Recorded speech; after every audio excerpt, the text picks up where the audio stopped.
Sure. So thank you for inviting me for this particular session and for having me here. I hope this interaction is useful for you and for all those people who have joined in. So let's begin today's session with a few questions. So Sure. why is teacher well-being particularly crucial in the current educational landscape? So you already answered that question partially when you were doing the introduction for this session. But just to build up on that a bit more, um, we are living in a world where there is a lot of information available to children and to students. So while availability of information may not be a problem, but being able to understand what information is more relevant for them, what information is less relevant for them, how to distinguish between the two will be a very important role going forward for most teachers. And unless teachers themselves are in an emotional mental state to be able to discern the difference between the two, it will become very difficult for them to extrapolate this and to help children be able to identify these differences. So that's one of the primary reasons why teachers' emotional mental well-being is very important. Second, post COVID, I'm sure a lot of you have had to adapt to or the online platforms, the additional challenges that have come up as a result of that, and the pressures and the demands that have come due to that. So that increased pressure has led to more stress, has led to more anxiety amongst a lot of teachers. It has also disrupted our day-to-day lifestyle routine the way we would have wanted it to be earlier. So this leads to additional emotional burdens that we need to learn to manage and handle. Um, Probably a couple of other things that I can add would be that as teachers, you're also addressing not just your mental health, but the mental health of children. And a lot of times, children learn by observing you. So if you are not able to manage your emotional well-being, it will be very difficult for the students, for children to really recognize the importance of managing their emotional well-being. So I guess for in my understanding, these are the primary reasons why it's important for us to focus on the teacher's well-being. There are obviously other reasons that lead to performance improvement, that lead to better relationships, but I'm sure that we already understand all of those.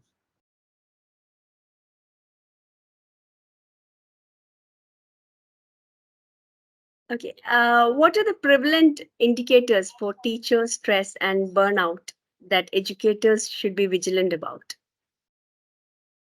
So one would obviously be an emotional exhaustion where we feel so exhausted emotionally that we just don't want to engage with anyone else. And I have noticed this especially because I'm in the training fraternity. So a lot of my friends who are trainers, there are times when they, after the training programs, after a full day's work, they just want to be left alone. They don't want to engage with anyone. That will be one of the signs of emotional exhaustion where you just emotionally feel exhausted. So that will be one. Second will be a lot of physical fatigue. So even while um, you may be doing the same amount of physical activities that you were doing earlier, there is a potential that a lot more physical fatigue sets in, a lot of heaviness is being experienced, and that would then lead to an indicator that there is a lot of stress and burnout.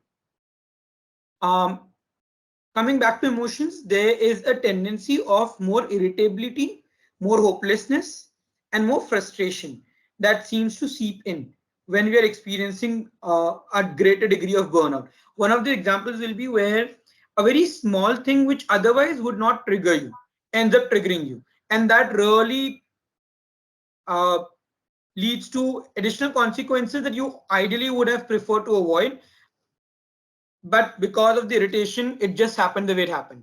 And then lastly, there would obviously be the quality of teaching, where most teachers, they themselves begin to recognize that they are not conducting the classes as effectively as they would have liked to. They're not able to engage with children as effectively as they would like to. So this drop in performance, emotional irritability, would probably be the primary indicator that some additional stress and burnout is beginning to take place.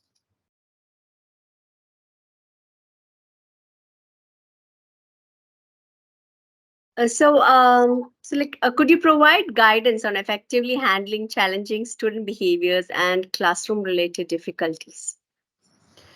So there are quite a few strategies that we can talk about, but I'm sure many of you already know the strategies. So I'm going to focus more on the behavioral aspect of it in terms of what you can do to be able to engage with children better.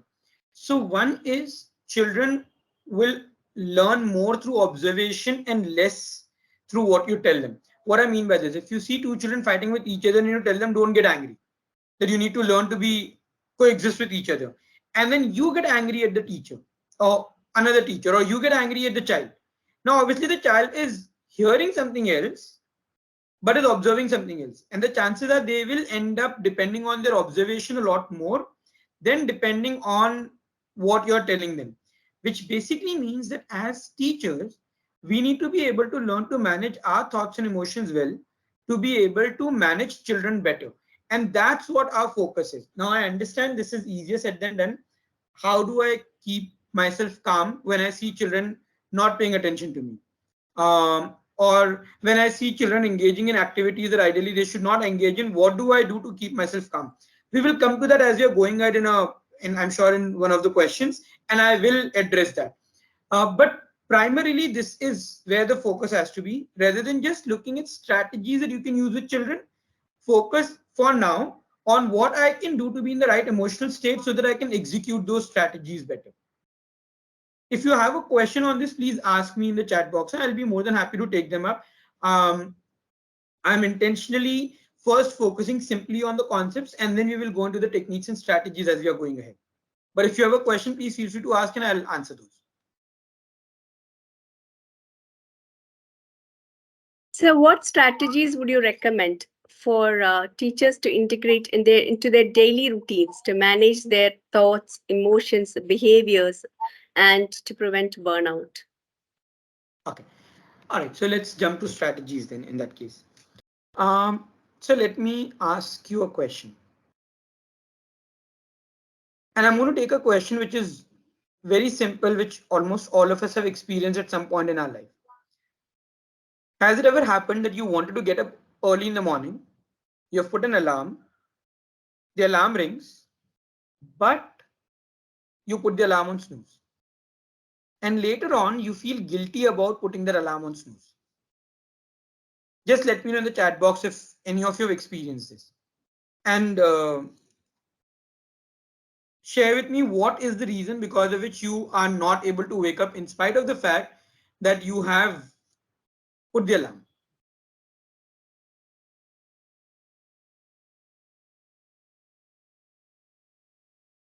Anyone?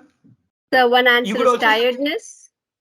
tiredness. You could also share your answers, huh? While we are having this conversation. So have you ever experienced this where you wanted to put an alarm and you put an alarm and you did Yes, not wake up yes. in the morning? I feel it's mostly because of tiredness. Have you noticed how even on days where you're tired, if you were to get up in the morning to do something that you were really excited to do, you end up waking up? Then Yeah, that's tiredness also there. doesn't, right? So then tiredness doesn't affect us as much as it would otherwise. Yes. So consider this scenario. I put an alarm rings in the morning. When I hear the alarm, my first thought is 10 more minutes. And the emotion that I'm experiencing is laziness. If my first thought is 10 more minutes and my emotion is laziness, would I wake up right now? No, I Unlikely, right? So probably my hand will crawl out of the bed, put the alarm on snooze, and then later on I would realize, oh, I snoozed again. Change this. Let's say I was supposed to go for a vacation that I'm really excited about. The same alarm rings at the same time. And my first thought is, oh, I'll go to the vacation. And I'm feeling excited. Now will I wake up? yes. The chances are very high. Now what's changed is my thought pattern related to the trigger. So when we talk about managing our thoughts and emotions, I would generally look at a model where I would say identify the triggers that bother you, right? To give you an example, when I see a student not completing their homework, I get angry. So the trigger is the student not completing homework. The final consequence and the response is that I'm angry. But what happened between that anger and that student not completing the homework that caused the anger in me? Probably the thought that they never understand. Now, if my first thought is they never understand, the chances that I'll feel angry is very high.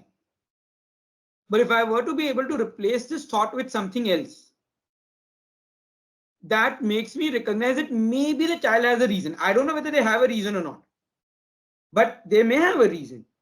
So if I'm open to that idea, and if that's my first thought, let me check if I can help the child. Maybe the child needs some help. The chances are I'll not be as angry as I was earlier. Now, the concept is simple. The real question is, what do I do to change my thoughts? Right? So going back to the example of waking up in the morning. I wake up We in the have more morning to, answers also here. Anisha has said feeling lazy. There's another answer, yes, because I thought there's more time to get ready. because I thought there's more time to get ready. Right? Now, so I'm giving you additional examples now to help you understand how to restructure your thoughts. The reason I am not taking examples related to teachers now is because I want you to come up with your own thoughts. I don't want to bias you in terms of what your thoughts should be. Right? But the examples are to help you recognize how to follow the pattern that I'm going to talk about. So let's talk about the thought that I have more time. Right? Now, if I was someone who had difficulty waking up because every time the alarm rang, my first thought was I have more time, I would like to replace this thought with a new thought saying that now or I'll be late. Right? So how would I restructure this thought? I will use a format. A format or a template is when the trigger, then I realize the new thought. So the example would be when the alarm rings in the morning, then I realize now or I will be late. So what I'm doing is I'm now trying to train my mind that every time the alarm rings, the first thought in my mind should be this. When the alarm, then I realize now or I'll be late. This is more like Hare Rama Hare Krishna or Jai Mata Di. The moment you hear the word Hare Rama, whether you believe in Krishna or not, it's irrelevant. It's just ingrained in our mind that the next natural instinct is Hare Krishna. Why does this happen? Because it's just happened over a period of time because of repetition. We have heard it so many times that that's the first thing that comes to our mind, right? Similarly, nowadays there used to be this ad in between saying "Kya chal raha hai, fog chal raha hai," right? It's a very irritable ad, and yet at the same time, every time you meet people where someone says "Kya chal raha hai," or when you ask someone "Kya chal raha hai," the first thought in your mind is "Fog chal raha hai, mat bolna please." Now, why did that happen? Because the advertisers, through repetition, conditioned your mind that every time you hear kya chal raha hai, the first thought in your mind should be fog chal raha hai. Now, this is exactly what we are trying to do with our mind. That currently it's conditioned. When it hears the alarm, the first thought is 10 more minutes. I have more time. I want to change it to when the alarm rings, then I realize now or I'll be late. And you do this like a repetitive practice. You don't need to take out specific time for it. You're taking a bath. You're not doing anything where you need to constructively, consciously engage yourself. Repeat this. This literally becomes like a mantra that you have in your life. And you can do this with any thought that you want to restructure. Okay? For example, and you can also teach this to children. For example, I was working with someone who wanted to quit smoking. And I asked them what happens when you look at a cigarette. And they said, my first thought is this is my last one. And every time I see the cigarette, my first thought is this is the last one. So I keep smoking. Right? I asked them, what would you like to replace it with? And they said, I want to remember my last one was my last one. Okay? And we just played around with this idea that when I see the cigarette, then I realize that my last one was my last one. And as they repeated it in their mind, every time now when they see the cigarette, their first thought is my last one was my last one. And that actually gives them that pause, that time to think whether they want to smoke or not. as opposed to earlier where they would see the cigarette and they will pick up and they'll smoke, right? Or like my favorite. So I am someone who would love eating gulab jamuns. And then someone asked me that, Nitin, you talk about changing behaviors, you talk about changing thoughts. Why not change your thoughts related to gulab jamun? So I experimented with that.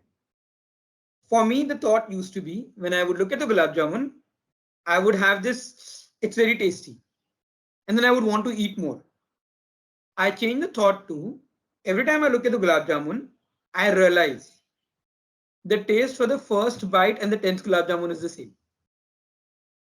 So now if I'm eating it for taste, the moment I've had the first bite, I've got the taste. There's really no point of eating the second, the third, the fourth, and the fifth. So now today when I look at gulab jamun, I will still take the first bite, but that's because I don't want to quit that, right? And yet I will stop at the first bite. Why? Because my mind will constantly remind me, the Nitin, the taste is going to remain the same. So there's no point eating more. So these are simple examples. The idea is to repeat this format when the trigger, then I realize the new thought. As many times as you can, till there comes a situation in your life where in the middle of the night someone tells you the trigger. You have the new thought coming in your mind. So we experimented with this. One day in the night while I was sleeping, my wife actually said this, Nitin, gulab jamun. And my first thought was taste will remain the same. So the moment this happens, you realize that, all right, so your mind is now primed for this. Now you don't need to continue repeating those sentences going forward. So this is one example of managing your thoughts and emotions, right?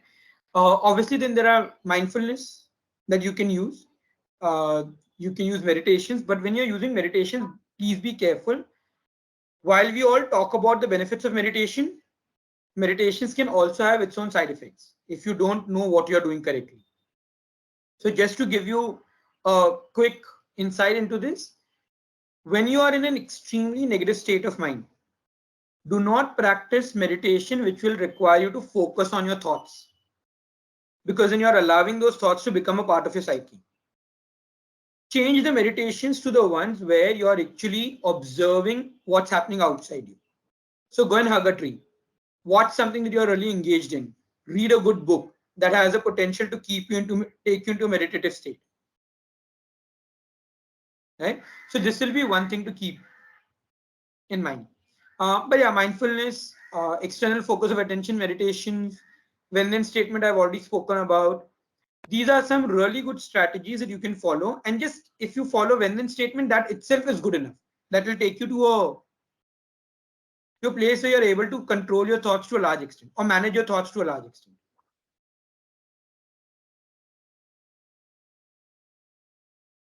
Again, if you have any questions about what I've just shared, please put it in the chat box and I'll be happy to clarify if you have any doubts about this.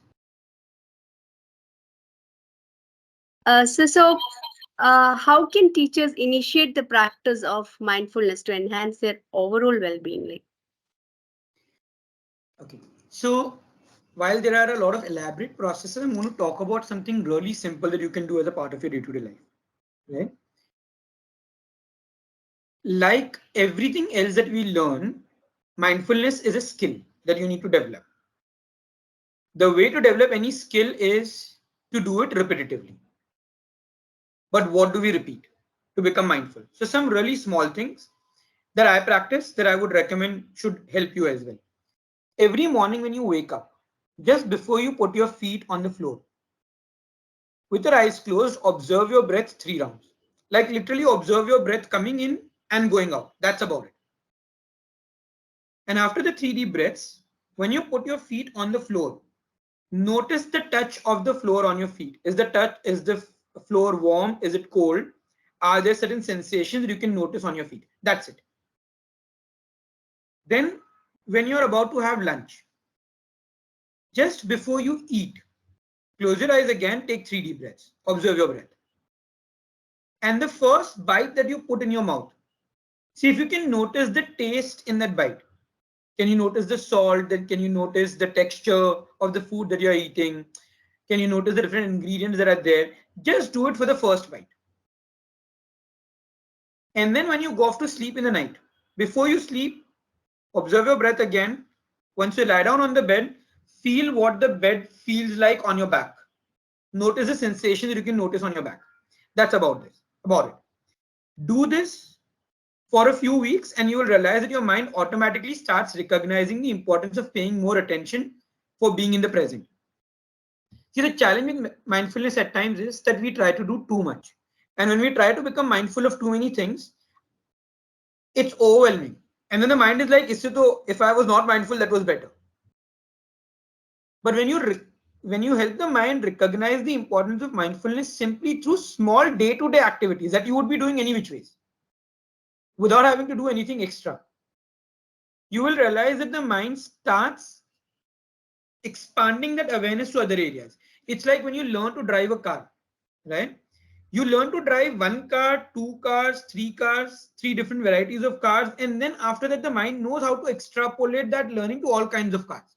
You don't need to sit and learn every car that's there in the market so that you can drive it. You learn with one or two, and your mind expands it. The same applies to mindfulness. You start with basic activities, and you'll be surprised how your mind is able to expand that mindfulness into other areas of your life.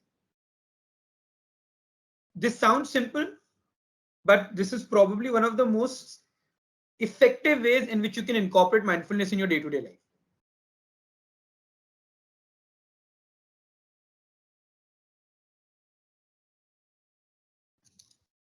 Again, if you have any questions, please feel free to ask about mindfulness, about managing thoughts and emotions, and I'll address them while we go ahead. So, sleep related issues such as difficulties in falling asleep are common among teachers. So, what steps can educators take to address these sleep challenges? Okay. So sleep is a slightly bigger topic, and I would probably also deal with it in a bit more detail. Um, One, because sleep has one of the most, sleep is one of those things that has the maximum impact on your mental and emotional well-being. If you have slept well, you will realize that most of the other challenges you are able to address more effectively. But when you've had issues with sleep for continuously few days, that's when the irritability and everything actually starts becoming more and more prominent. And then it starts creating more problems. So which brings us to the question, how do we improve our sleep patterns? One, till now, when I spoke about when, then I already said that a lot of things about our mind is how it's conditioned. So condition your mind to sleep on your bed.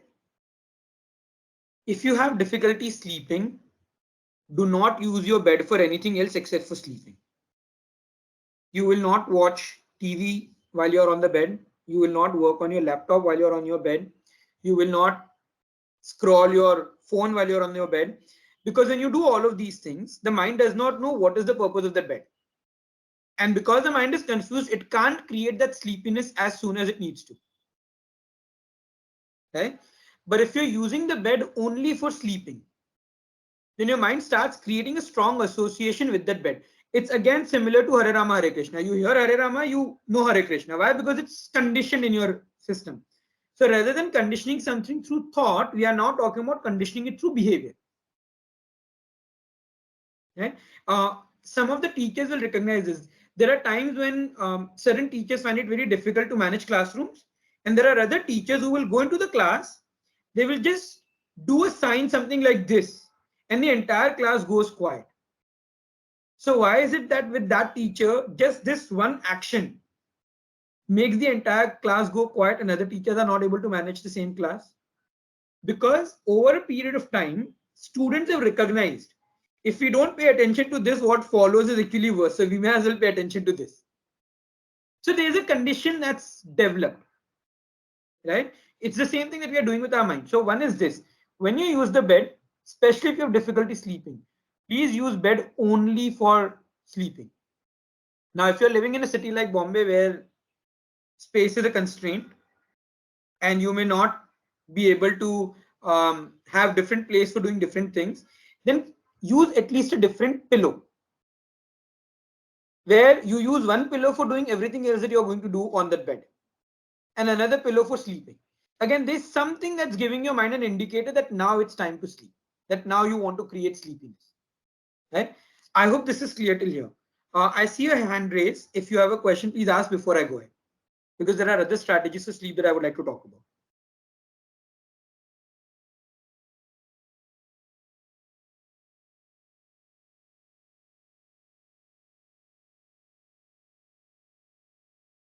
I see the guest's hand up, but I don't see a Yeah, clearer there's a question. hand raised. Please ask. Please ask your query here.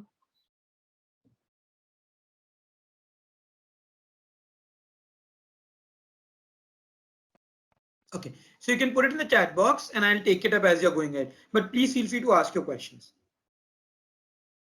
Okay, so going ahead with sleep. So one is this, that please condition your mind for sleeping. Use bed only for sleeping. If you can't use the bed and your bed serves multiple purposes, then at least have a pillow that you will use specifically for sleeping. That's one. Second, put an alarm for a time for sleep. Most of us put an alarm for waking up. But I've come across so many people who will tell me, Nitin, I think I'll sleep at 10:30. But 10:30 कब आके पता निकल जाता है, पता ही नहीं लगता है. By the time I realize it's already 12. So if that's the case, then it may be a good idea for you to put an alarm that this is the time that I want to go off to sleep.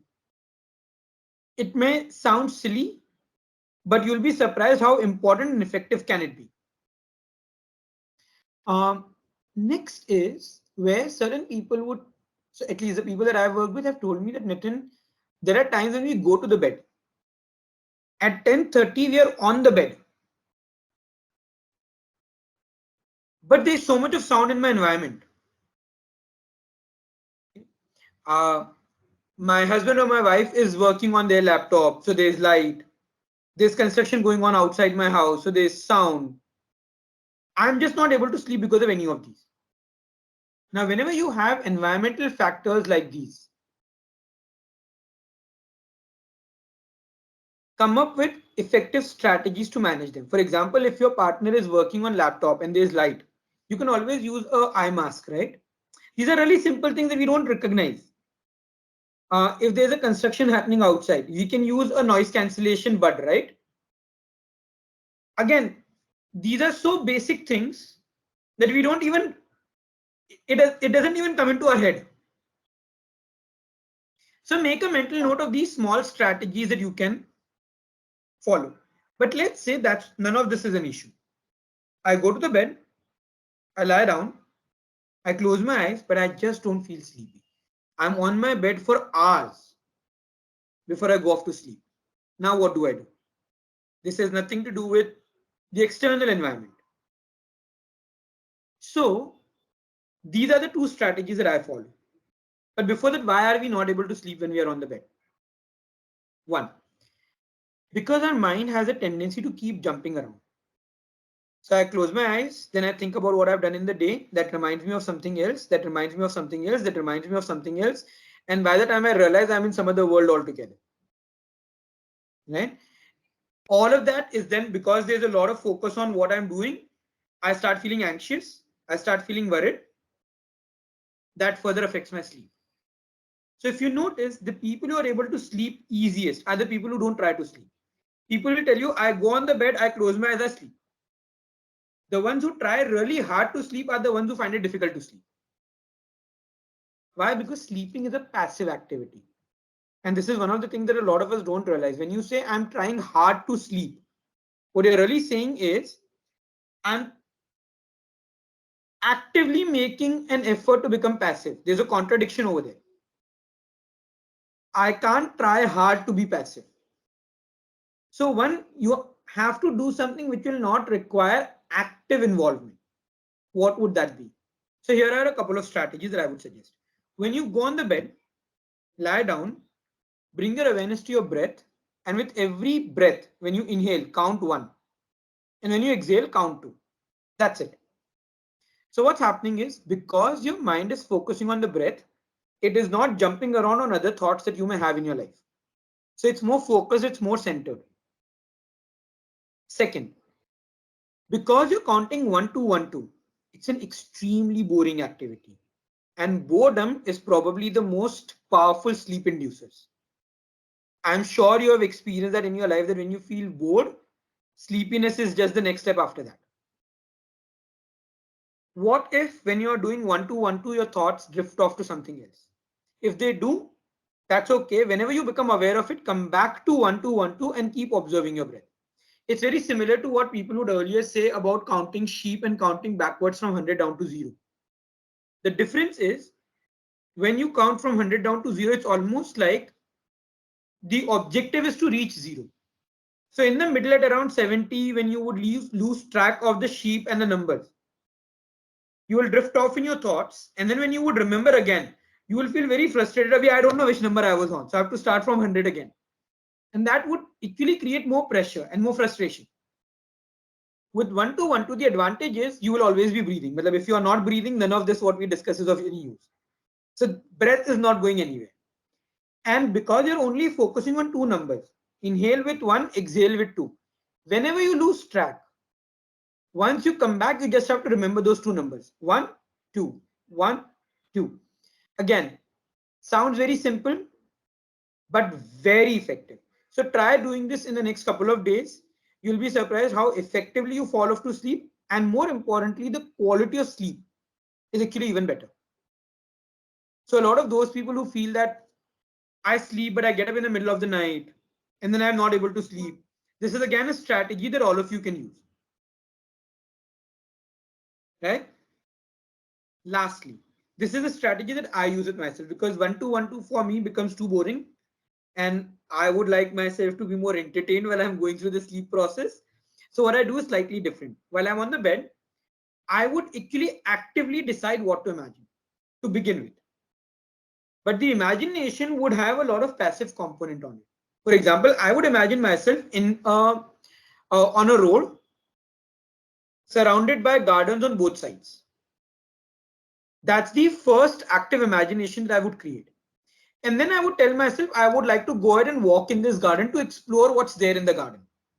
So because I'm saying I want to explore what's there in the garden, I am not actively creating the garden.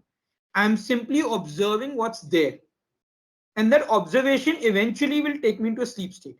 Because again, my mind is focused on something which is very comforting, very peaceful, and it's not taking me into areas which is causing stress and anxiety, which will take away my sleep. I prefer using the garden, but you can prefer any other imagination that you are comfortable with. I know people who use beach, where they would imagine themselves walking on a beach and they would hear the sounds of the water.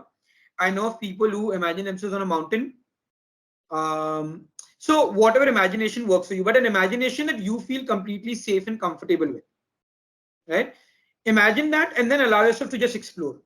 That exploration, you will realize, makes a lot of difference. Also, if on a particular day when you've gone off to sleep, and while you're trying to sleep, there are a lot of thoughts coming in your mind, it may be a good idea for you to disrupt those thoughts. Now, how do I stop my mind from thinking? Right? So here's the trick. If you would realize when you think, you're still thinking in a language that you understand. So while the thought patterns may happen automatically, they're still in a language that you can make sense of. Because at an unconscious level, the mind wants to make sense of what you're thinking. So the next time when you want to disrupt your thought, start speaking to yourself in gibberish. What is gibberish? Something on these lines. Now, when you start talking to yourself using such a gibberish language for 30 seconds, and then when you go quiet, your conscious mind doesn't know what hit it. It has no idea how to make sense of what's happened.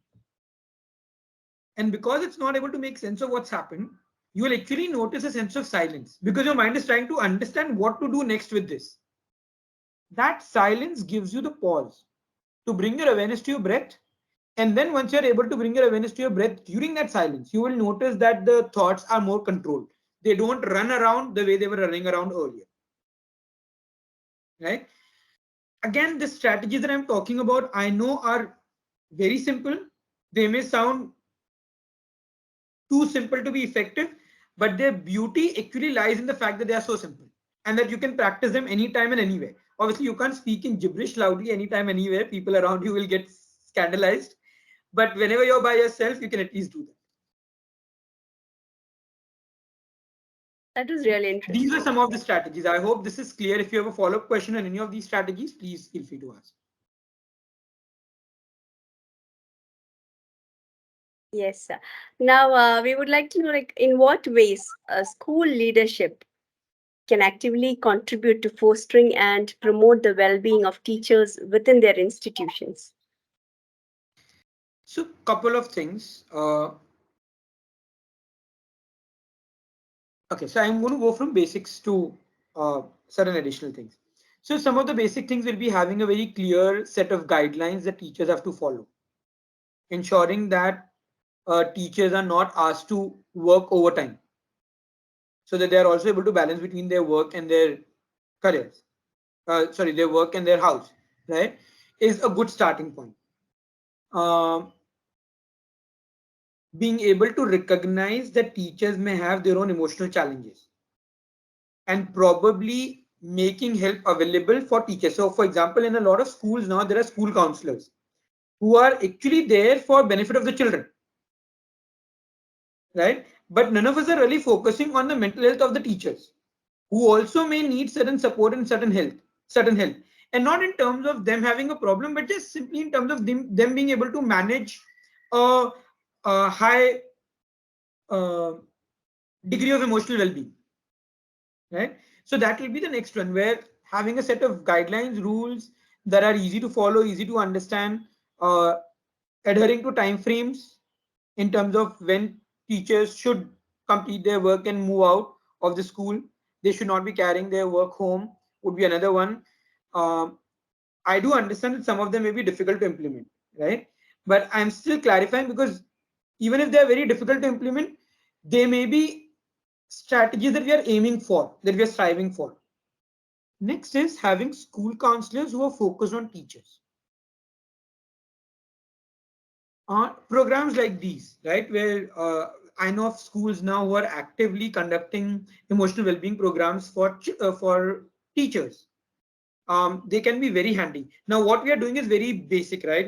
In a 40-45 minute session, there are basics in terms of what I can explain to you. Even the techniques, while I could give you advanced techniques, but I'm not sure if you'll be able to implement it. So I have to limit myself to those basic techniques that I know you will surely be able to implement and benefit from. But schools can really organize like 2-day programs for emotional well-being of teachers. You know how corporates at times have training programs for their employees, which are more focused on employee welfare. Something similar for teachers can help in many ways, because when you have programs like these which are offshore, they're residential, teachers are away from the day-to-day work, they're away from the family also, they're engaged with other people, and they'll get to learn and experience a lot of things. So those experiential training programs for emotional well-being can be very, very useful and effective. um, and having safeguards in place for teachers. I know a lot of schools now have safeguards in place for children. um, that if something goes wrong, then child rights are protected. We also probably need to have additional mechanisms in place so that teachers' rights are also protected. Uh, I'm not sure if schools are as actively focusing on that, because not many people raise this. So we are not even focusing on them. But that will be an additional component to keep in mind. I hope this kind of summarizes at least the way I look at what schools and school authorities can do.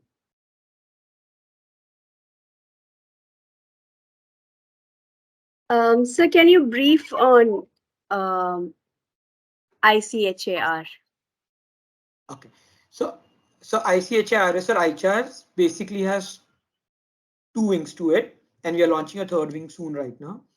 So one is the training and development organization. We primarily focus on training psychologists and coaches into developing advanced practitioner skills, which means if you're already a practicing psychologist who wants to scale up, who wants to learn to work with intense negative emotions through more innovative and effective techniques, then they will come to our programs. Similarly, if there's someone who's a life coach who wants to further enhance their skills, uh, then our training programs will help them. So that's one line of work that we do. This is super specialization, because you need to be from a practitioner's background to join us for this. Then ICHARS Support Foundation is the NGO, which is the non-profit wing of ICHARS. Here we focus a lot on mental health awareness. So this program, for example, this interaction that I'm having with you, in our understanding, is a part of the ICHARS Support Foundation activity, right? There are other activities where we work with schools to either do emotional awareness, emotional well-being programs for teachers or for children or for parents.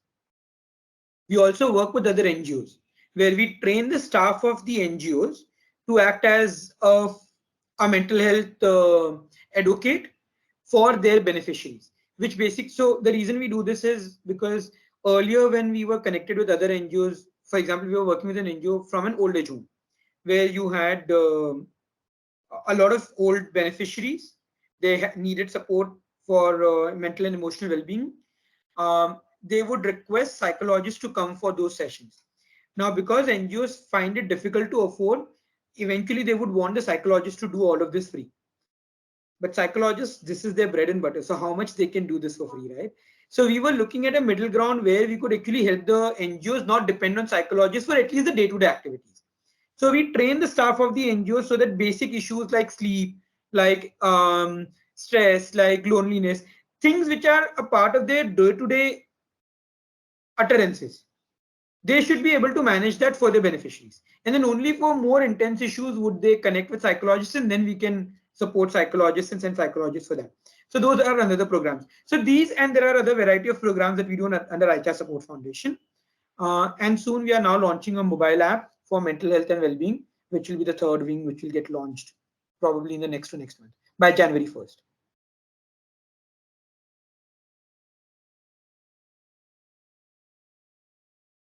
So we have a first question here.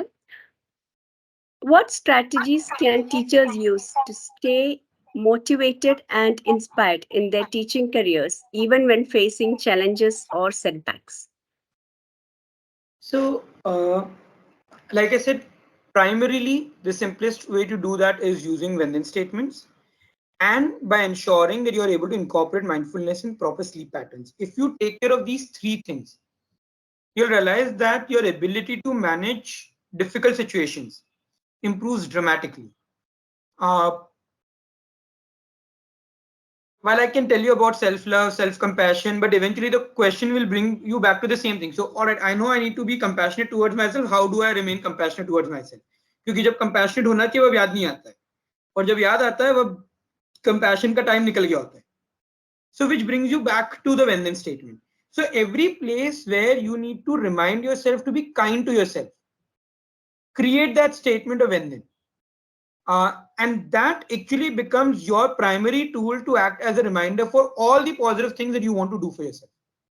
As far as motivation is concerned, so the way I look at motivation, I don't think motivation is ever a problem. Because if motivation was a problem, people wouldn't even decide to do something. The fact that you have made a decision that you want to do something, there's some amount of motivation over there. Either intrinsic motivation or forced motivation. We can discuss that and dispute that. But there is some amount of motivation. The problem really happens because over a period of time, small things create a level of disappointment in us. And when that disappointment becomes more powerful than the motivation, then we want to give up. So the problem is not that the level of motivation is coming down. The level of motivation is where it is.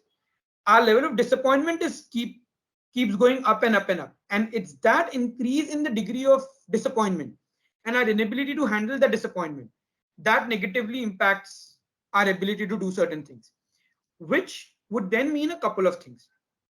So I'm sharing the strategies that I follow. You have to see which of these strategies will work for you, right? So one is when-then that I've shared with you. Every night before I go off to sleep, I would actually mentally think of 3 good things that have happened during the day. It doesn't matter what those good things are. I'm not even asking you to maintain a gratitude journal and gratitude diary, which if you can maintain, that will be amazing. But even if you feel that I don't want to put in that effort, while you're on that bed, making an effort to sleep, at least think about the 3 good things that have happened during the day. That will automatically create a sense of gratitude in your system, which you don't need to force yourself to have. Ask yourself, what, rather than focusing on the question, why is this happening with me? Focus on the question, what can I do differently? So if you ask me, these are the basic primary strategies that I would recommend to you. Manage disappointments using when-then statements, sleep well, ensure that you are being kind to yourself, maintain a gratitude journal, do this much, and I think we are good to go. Thank you, sir, for that. Do we have any more questions?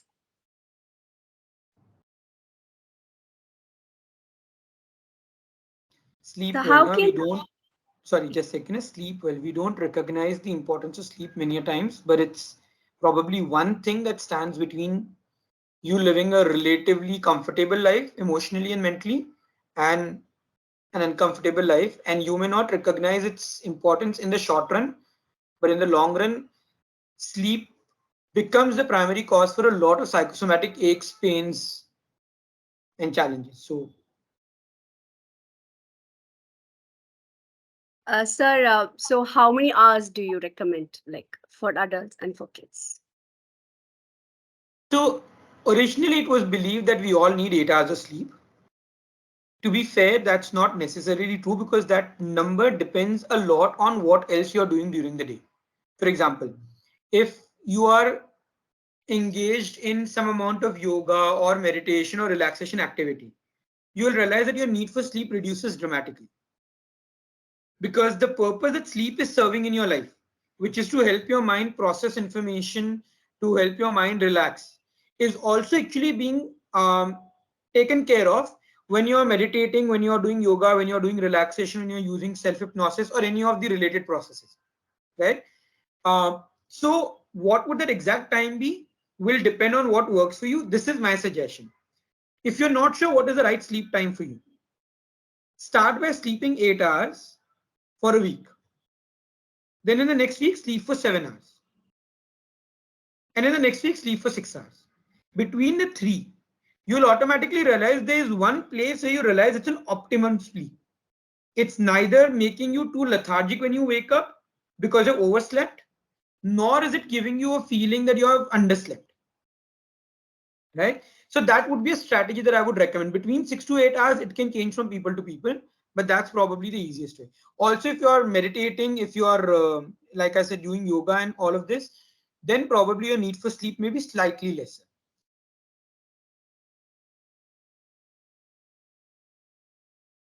Thank you, sir, for that. Do we have any more questions? Please post your questions in the chat box or raise your hands. So we have one more question here. How can teachers set boundaries to protect their personal time and mental health while still fulfilling their responsibilities in the classroom? So one is be mindful of how much work you are taking, and you will need to set boundaries to an extent over there. Where I understand uh, schools would like to give you all the work that they can give you, right? But you also need to recognize what the limitations of your time and your work is. And I know I've been told earlier that Nitin, we can't say no to school, we can't say no to people who are giving us work. But the fact also is there are people who say no, and when they do it assertively while taking care of the roles that they were supposed to play well, okay, schools actually do accommodate and do become flexible with those people. The reason is eventually if you need to set those boundaries, you will need to be assertive about those boundaries, which is one. And if you keep saying yes to work when you don't have time, there's really no way of setting those boundaries. Because once you take work, not completing the work is a bigger problem than actually not taking the work in the first place. Okay? So that's one that you will need to first recognize what your boundaries are, how much time you really have available with you, and then be assertively able to say whether you are able to do certain work or not given the time frames that you have. I understand that there may be flexibility required. I'm not saying that be very rigid where nahi hum to ye karenge hi nahi. There may be certain places where the school needs your support and temporarily you may need to do certain things and be flexible with your time, but that temporary cannot become permanent and you need to account for that. If you're not sure, if you feel that I don't have the confidence to be able to say no to school, right, go back to when then statement. That's where the confidence will come from, and that's then becomes the next step of you being able to clarify to the school. Again, I'm not saying that be rude to the school authorities, fight with them, but put forth your point with proper reasoning, they will do some accommodation here and there. And I have, I think, interacted with enough teachers and schools to realize that they are flexible when they really recognize that there is a need to be flexible and the other person is assertive about that. Right? So that will be one. Second, recognize that if you don't pay attention to your family, in the long run, it will become difficult for you to continue focusing on your work. So even if you feel that today I'm paying a lot of attention to my work because it's important for me, you will lose that passion, you will lose that interest if your equation in your family is not working out as smoothly as it needs to. In which case, again, just reminding yourself that my family is important. I when I work, for example, in my house, there's actually a poster which says family is important, and it's put at a place that I can see it when I move around. It's just a constant reminder to realize, oh, I also need to pay attention to them. So there can be very small visual cues that you can put up around you. That will be another strategy. Those are the 2 or 3 main strategies that I would recommend. Thank you so for that. How can technology and educational tools be used to enhance self-management and teacher well-being?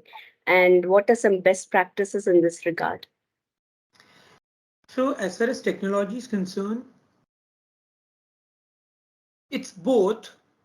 It's something that can be extremely useful and it can be something which can be extremely stressful, depending upon how we are using it and how people around us are using it.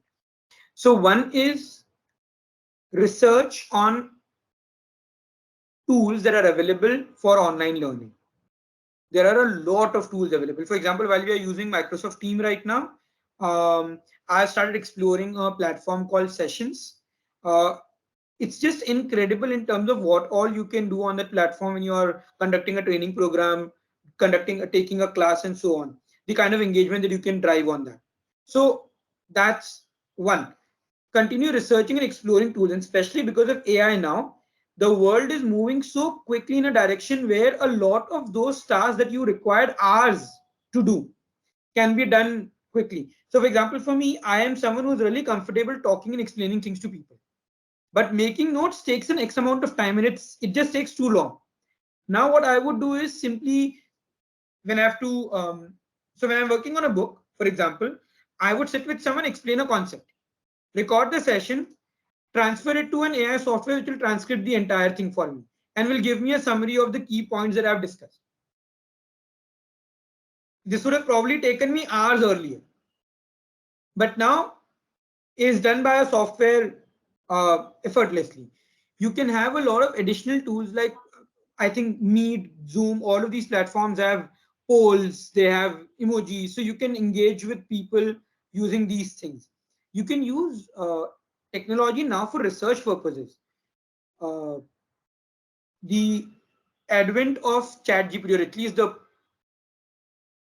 popularity of ChatGPT and the software that have come as an extension of that, which are research focused, can be very, very useful both for you and for your children. I understand. I know there are a lot of, I have people who are into research and who are very unhappy with the idea of ChatGPT and all of these tools being used in research. See, it's like we used to handwrite notes earlier and then computer came and we were very uncomfortable कि computer पे आप type करके कैसे भेज सकते हो हमको तो हैंड रिटर्न ही चाहिए the technology is here to stay you if you tell children don't use it they will use it but if you teach them how to use it effectively so that they understand that everything that AI software creates is not necessarily a fact. AI has a potential to hallucinate. How do you ensure that they can do their initial research on AI, but then they back up that research with additional tools and strategies to know whether the information that they've identified is factually correct or not will come handy. So embrace technology, but embrace it with a pinch of salt. Recognize its limitations, right? Um, and in online learning, anything that I say will be outdated in the next month because that's the pace at which online learning is growing. So just keep yourself updated with whatever new tools, techniques are coming in the market as far as softwares are concerned. Books, for example. So earlier, we would give children books and they had to read from that books. Not every child is comfortable reading. Some children actually love listening to things. You can now have softwares which will transcript text into audio, convert it into an audiobook. Teach this to children. They will be far more happier listening to those notes than probably reading them. And this becomes a very powerful um, supporting tool for you to enhance the way you're supporting and helping your children learn more and learn better.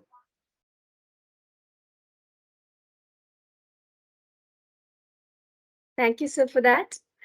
Do we have any more questions?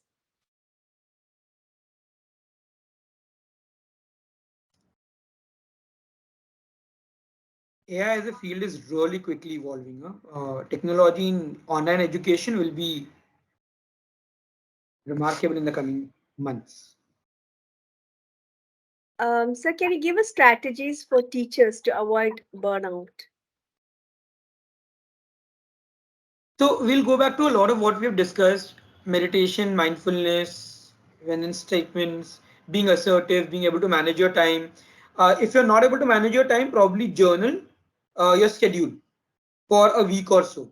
When you journal your schedule, you will realize how much time you're really using constructively and how much time you're wasting on small things that you don't realize, but they all pile up together, right? I know of a lot of people who think that scrolling Instagram reels is a way of us managing our burnout, when it's actually the Instagram reels that are causing the burnout. So be mindful of that. Those are again small strategies, but those will go a long way. I can tell you names of meditations, for example, you can do Ho'oponopono and so on, but they are too intense and in most cases not even required.